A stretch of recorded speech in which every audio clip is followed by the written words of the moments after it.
Kara, gising na. Oras na para mauwi. Mag-relax muna tayo saglit sa labas.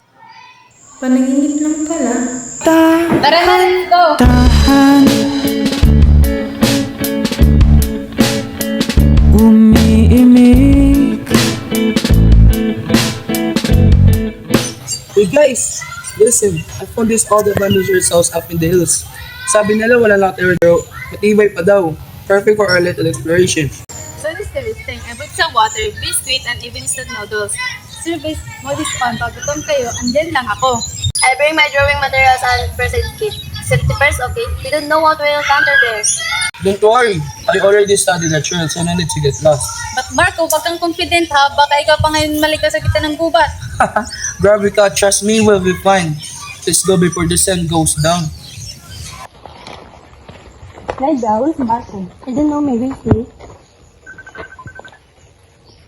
Who is this? Marco, sorry I can't come but my cousin will join you instead. Which cousin of yours coming? Secret! Okay, we gotta go now. Bye. Hey guys, are you ready? Who are you? I am Miko, Marco's cousin. Come on, let's go. See this mark on the tree? This is the safe path. I learned this from Boy Scout training. Tandaan dyan, Nico, that plant is thorny and it's poisonous. I learned it in biology class. To make the wood easier, here's a sign. Use it helping you when you are tired. Right? Wait, may gumagaputo pa ako. Ay, dahil lang pala. May heart on the jump out. Ika talaga, everything is just part of nature. Just don't panic. Don't worry. If anything happens, I get your help. Here we are. Looks scared at first, but it's still strong. I'll go check it inside for broken doors or walls. Like this.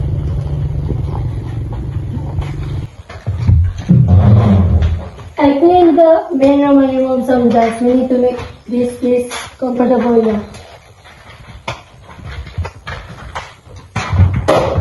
I fixed this Soviet table and gathered drywall. I also brought a matches so we can lighten. Wala, may gano'n ba? Nakasigatin ang aking pala. Ibig sumabay kaya may natapon na table. Relax lang, it's harmless. You just have to respect their home to right.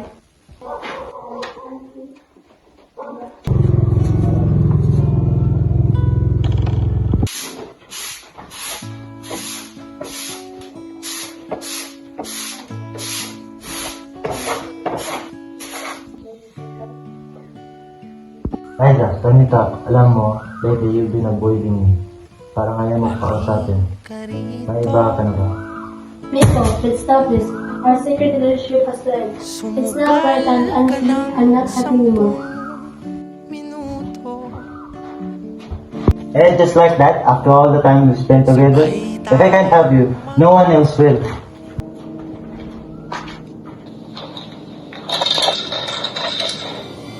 Do you not love me? If you're gone, wala na rin salsa ng lahat.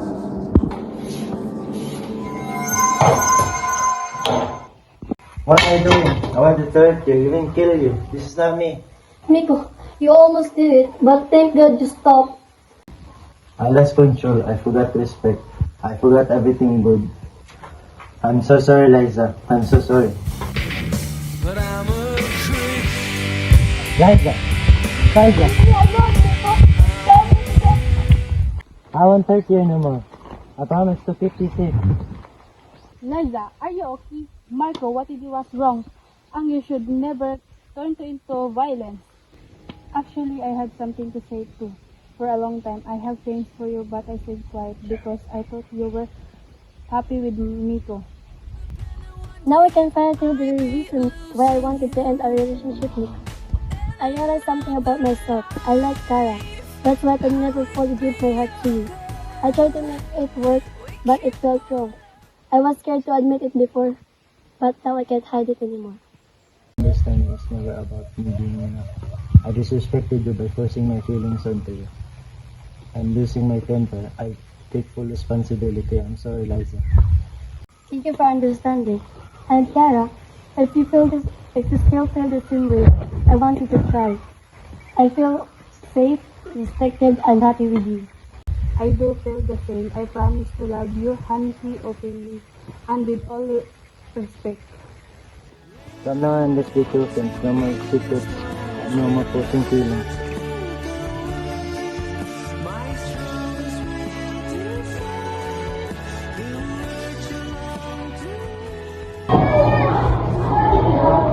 Respect means accepting the people for who they are, their choices and their identity, and their truth.